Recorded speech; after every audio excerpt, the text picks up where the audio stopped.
All right, everyone. In today's video, we are going to be talking about the tactics that Pochettino needs to do this Friday against Luton and has to get a win. This is a big match for Chelsea playing at Stamford Bridge against a team that just got promoted into the league itself, who really have nothing to play for. They're going to come to Chelsea and pretty much going to throw everything on the line because they are expected to lose.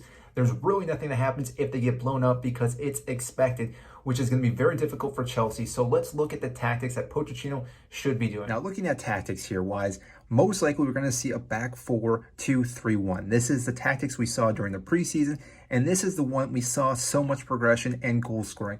Now, the big thing is our number 10 right now because we do have multiple injuries. And Cuckoo and Chukwuemeka are out.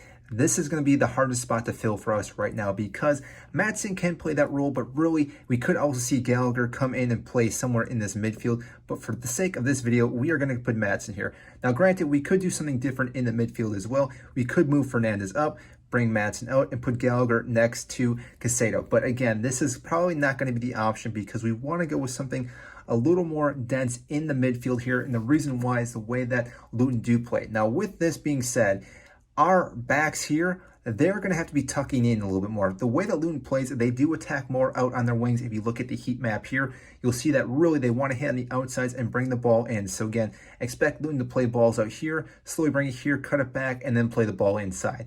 That is their tactics, their style. They also do sit real back too. So again, the same thing we saw with West Ham, there is going to be a massive low block that we're going to have to break.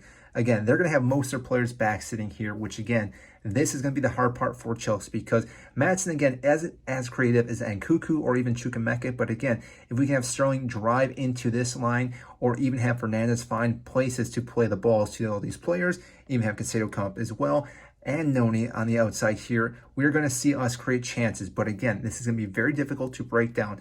Once we do break them down, though, and again, this will happen over time, Chelsea then can open up the game itself because once that happens, Luton themselves has to come out of their shell. Again, we talked about this with West Ham. Luton has to do the exact same. They cannot just sit back all game long. They're going to have to attack at some point, and that's when Chelsea can really dictate the game. Now, some of the key factors in this game, obviously Chelsea should dominate possession in this game.